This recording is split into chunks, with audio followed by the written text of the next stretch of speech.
Salam bir daha biz davam edirik Güvən Test Bankından mexaniki rəqslər dalğalar bölməsində mexaniki dalğalar, səs dalğaları. A variantı birinci sual.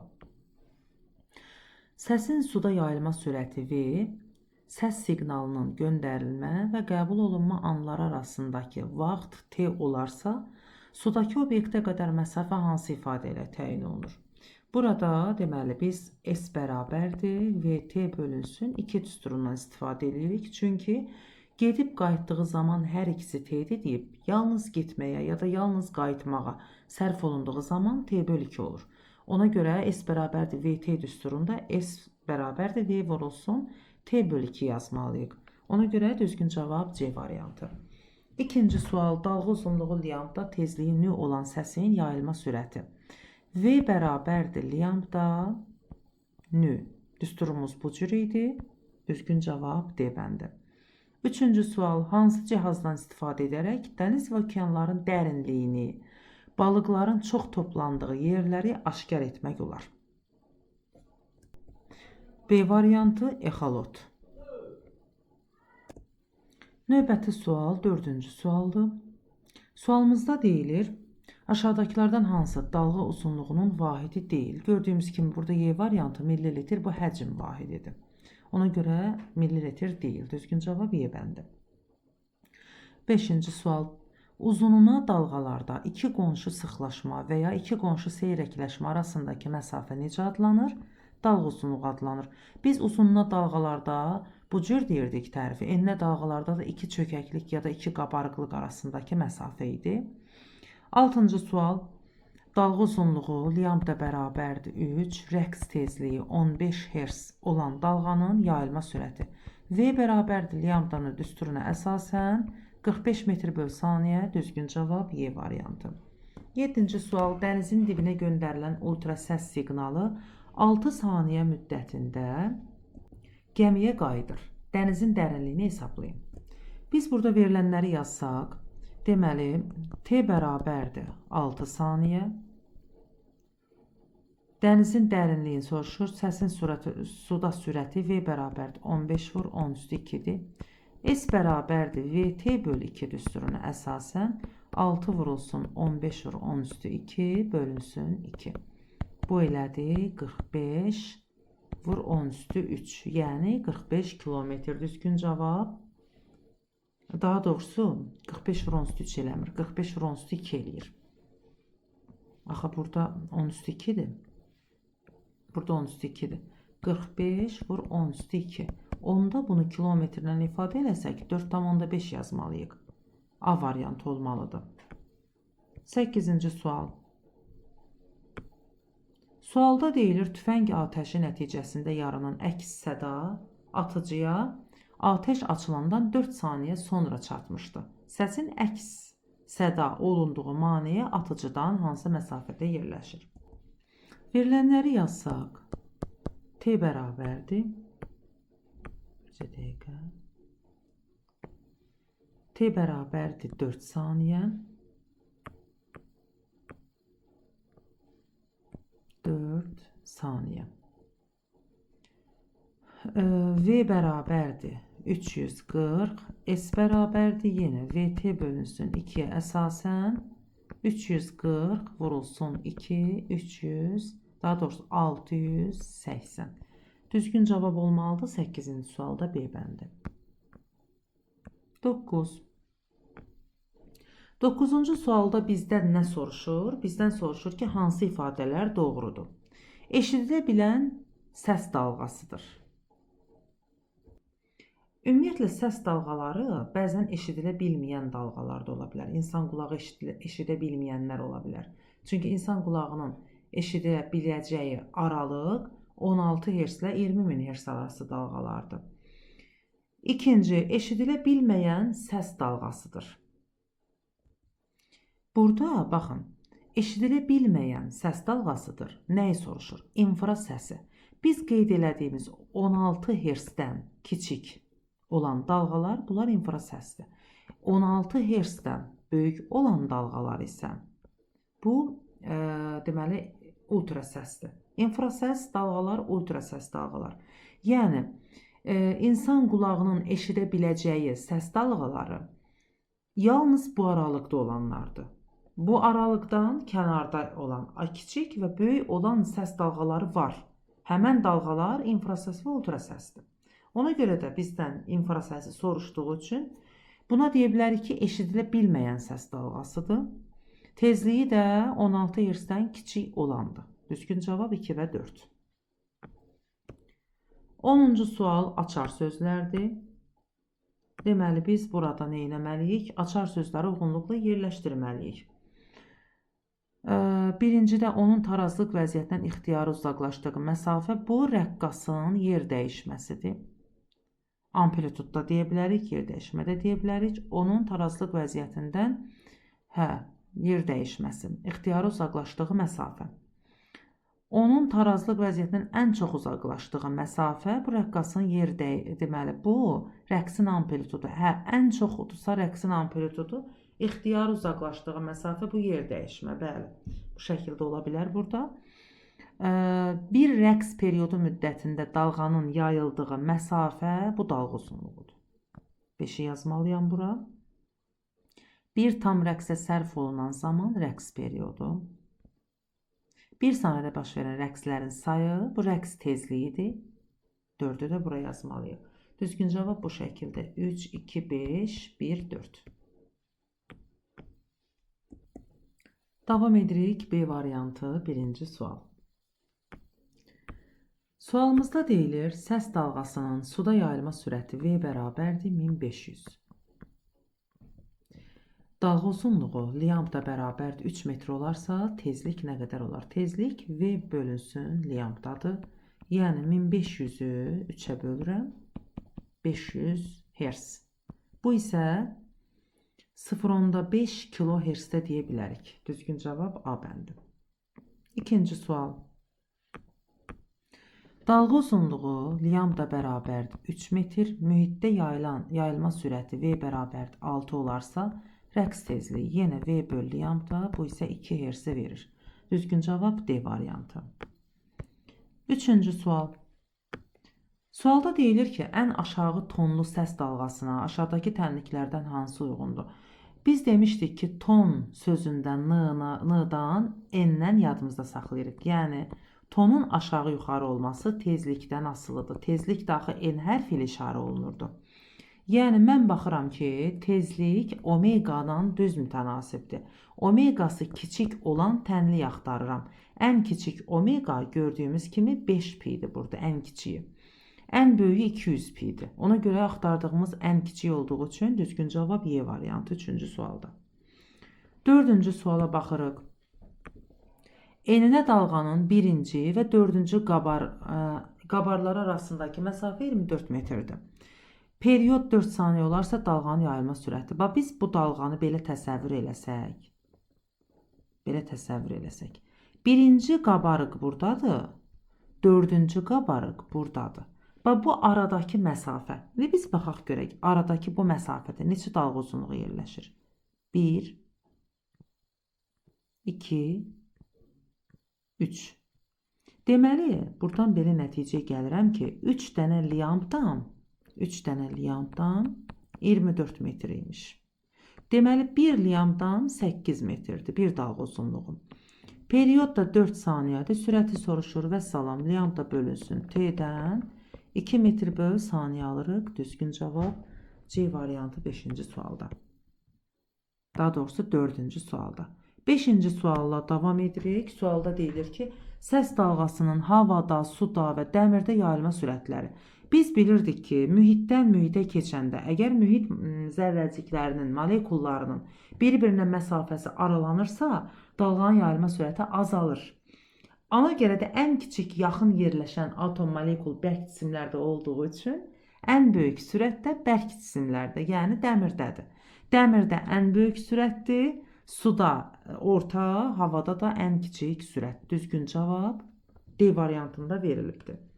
6-cı sual.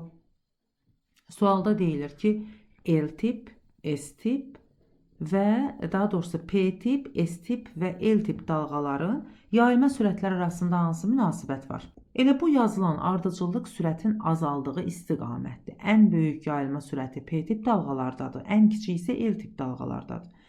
Belə cavab B variantında verilib. Düzgün cavab B bəndi. 7-ci sual. Eyni bir cins mühitdə dalğa uzunluqları 3 metr və 12 metr olan mexaniki dalğalar yayılır. Dalğaların rəqs tezlikləri arasında hansı münasibət var? Eyni bir cins mühit o deməkdir ki, V1 bərabərdir V2-dir. Onda lambdalarla nölər tərs asılıdır. Lambda 1 böl lambda 2 bərabərdir nü2 böl nü1. Buradan yazaram ki, nü2 böl nü1 bərabərdir 1 böl 4. Yəni, nü1 bərabərdir 4 nü2-yə. Düzgün cavab Y bəndi. 8-ci sual. Burada isə eyni mühitdə tezlikləri bizə veribdir. Bizdən yayılma sürətləri arasında münasibət soruşur. Bayaq qeyd elədik, eyni mühitdə istənilən tezlikli dalğalar eyni sürətlə yayılır. Düzgün cavab C bəndi. Bunu biz səsimizin mühitdə yayılması kimi başa düşə bilərik. Yəni, eyni otaqda, eyni mühitdə bizim fərqli səs tezliklərimiz olsa da, hamımızın səsimizin sürəti bir-birimizə eyni sürətlə çatır. Yəni, kiminsə səsin sürəti kiçik ola, kiminsə böyük ola. Təbii ki, o nə qədər absurd səslənirsə, onu elə yadda saxlamaq olar ki, eyni mühitdə istənilən tezlikli, tonlu səs dalğası, ümumiyyətlə, dalğa eyni sürətlə yayılır. 9-cu sual. 9-cu sualda deyilir ki, aşağıdakı səslərdən hansının tonu daha yüksəkdir? Tonu yüksək, tezliyin böyük. Tezlik böyükdürsə, period kiçik olmalıdır. Mən periodun ən kiçik olduğu variantı seçməliyəm. Bax, birinci variantda rəqsin periodu 8-dir. İkinci variantda 12-dir. C variantında 4-dür. D variantında 16, 7 isə 20-dir. Ən kiçik hansıdır? Təbii ki, C-dəki. Deməli, burada tezlik ən böyükdür, səsin tonu da daha yüksəkdir. 10-cu sual. Mexaniki dalğa hissəciklərinin yer dəyişməsinin məsafədən asılılığı göstərilmişdir. A və B nöqtələri arasındakı məsafə 0,5 metrdir. Burada görürük ki, iki qabarıq arasındakı məsafədir. Elə bu bir dalğa uzunluğudur. Lambda 0,5 metrdir. Onlarsa bir-birini əks fazada rəqs edən ən yaxın nöqtə arasındakı məsafə. Bax, bir-birini əks faza belədir. Məsafə təbii ki, göründüyü kimi dalğa uzunluğunun yarısıdır.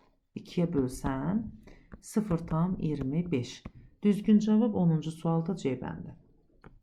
11-ci sual. X oxu istiqamətində yayılan enində dalğada zərrəciklərin müəyyən anda vəziyyəti göstərilib. Göstərilən nöqtələrdən hansının həmin anda hərəkət istiqaməti düzgün təsvir olunub? Bu tipli testlərdə bizim bir qaydamız var idi. Hərəkət istiqamətini sağa verir. Və bunu yazıram ki, V. Hərəkət istiqaməti belədir. Onda qabarıqların ön tərəfinin bütün hissəciklərin hərəkət sürəti yuxarı olmalıdır. Gördüyümüz kimi 3 səhvdir. Çökəkliklərin ön tərəfi aşağı, arxa tərəfləri yuxarı olmalıdır. Gördüyümüz kimi 2 düzdür. Eyni qaydada, bax, bu qabarığın da ön tərəfi yuxarı, arxa tərəfi aşağı olmalıdır. Görürəm ki, 2 də düzdür, 1 də düzdür. Ona görə düzgün cavab A bəndi. Keçirik 12-ci suala. 12-ci sualda deyilir ki, dalğa uzunluğu lambda bərabərdir 6, rəqs tezliyi isə nö bərabərdir 30 Hz olan dalğanın yayılma sürətini kilometr bölünmüş saatla. V bərabərdir lambda nö olduğu üçün bunu 180 metr böl saniyə yaza bilərəm. Amma məndən kilometr bölünsün. Bu isə bizə verir 648 kilometr bölünmüş saat. 12-ci sualda düzgün cavab 648. 13-cü sual səs dalğasının suda yayılma sürəti V bərabərdir 1500. Rəqs periodu 0,1000-6 saniyə olarsa dalğa uzunluğu. Lambda bərabərdir VT olduğu üçün 1500-ü vururam 0,1000-6-ya 2020 0,6 vurulsun 15, bu da 9 metr. Düzgün cavab 13-cü sualda 9 metr. 14-cü sual. Dənizin dibinə göndərilən ultrasəs siqnalının göndərilmə və qəbul olunma anları arasındakı vaxt T 4 saniyədir. Dənizin dərinliyini soruşur. S bərabərdir. VT bölünsün 2 düsturuna əsasən 1500 km bölünmüş saat. Buradan alarıq ki, deməli 1.5 km bölünmüş saatı belə yazaram. 1500 vurulsun 4 bölünsün 2. Bu eləyər 3000 metr. 3 kilometr. Düzgün cavab 3000 metr. Bizdən metrlə istədiyi üçün elə 3000 yazmalıyıq. 15-ci sual. Tezliyi nü bərabərdir 0,6 Hz olan dalğa 4 saniyədə 12 metr məsafəyə yayılırsa, dalğa uzunluğu nə qədərdir? Bax, 4 saniyədə 12 metr məsafəyə yayılan dalğanın sürəti deməli 3 metr böl saniyə imiş. Buradan alıram ki, lambda bərabərdir.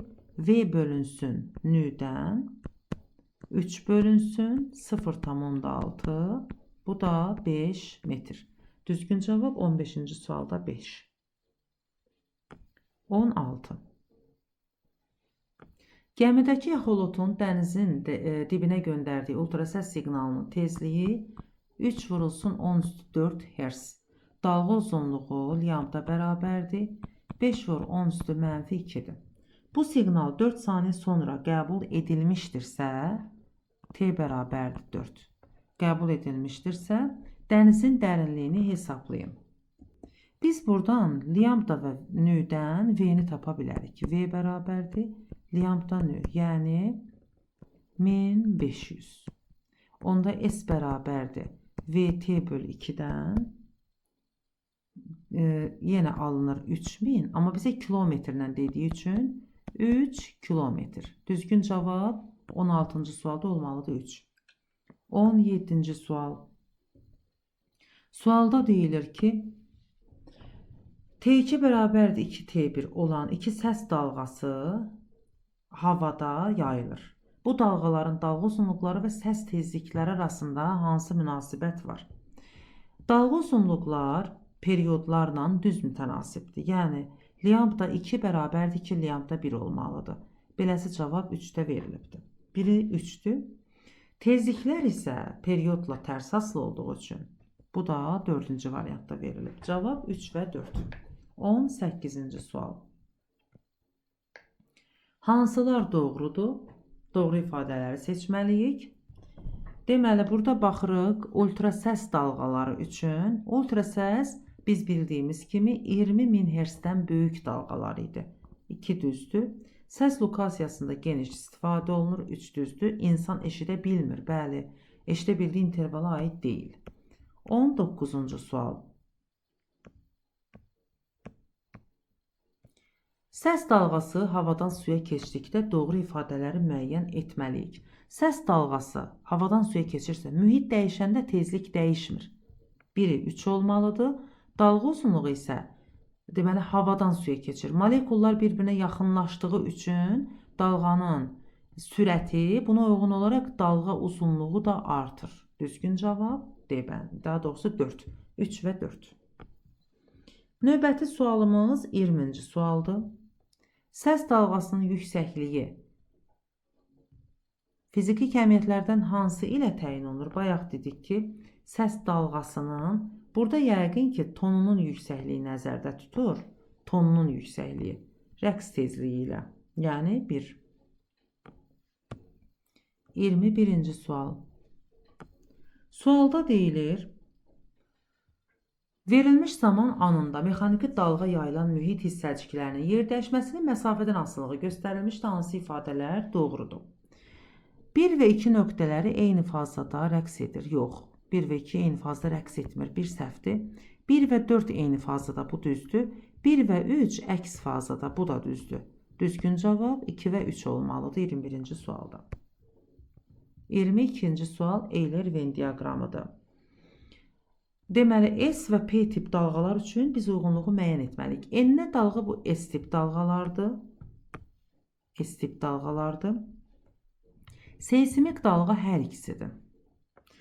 Üçüncüdə deyir ki, uzunluğuna dalğa bu P tip dalğalardır. Deməli, dördüncü zəlzələ nəticəsində yaranır. Təbii ki, seysmik dalğa olduğu üçün hər ikisinə aiddir. Seysmoqrafın ən tez qeyd etdiyi dalğadır 5. Deməli, bu sürətlə ən tez qeyd etmə nə deməkdir? Yayılma sürəti ən böyük olan daha tez çatır. Ona görə də bu P tip dalğalara aiddir. Düzgün cavab bu şəkildə olmalıdır. 23-cü sual. Eyler-Venn diaqramıdır. Deməli, biz rəqs amplitudu və dalğa uzunluğu üçün hər ikisi skalyar kəmiyyətdir, ortaq cəhətdir, 1. BCD vahidi metrdir. Həm amplitud, həm uzunluq. Bu da ortaq cəhətdir. Bir rəqs periodu müddətində dalğanın yayıldığı məsafə, bir rəqs periodu müddətində, bu dalğa uzunluğudur. 3'ü yazıram bura. Deməli, rəqqasın tarazlıq vəziyyətindən ən çox uzaqlaşdığı məsafə, bu rəqs amplitududur. Bunu da yazıram amplituda. Düzgün cavab 23'də 4, 1, 2 və 3 olmalıdır. 24-cü sual. Diaqramdan istifadə edərək səsin deməli, yayılma sürətini artan sıra ilə ən kiçik sürətin, deməli, bura ən kiçiyini yazmalıyam.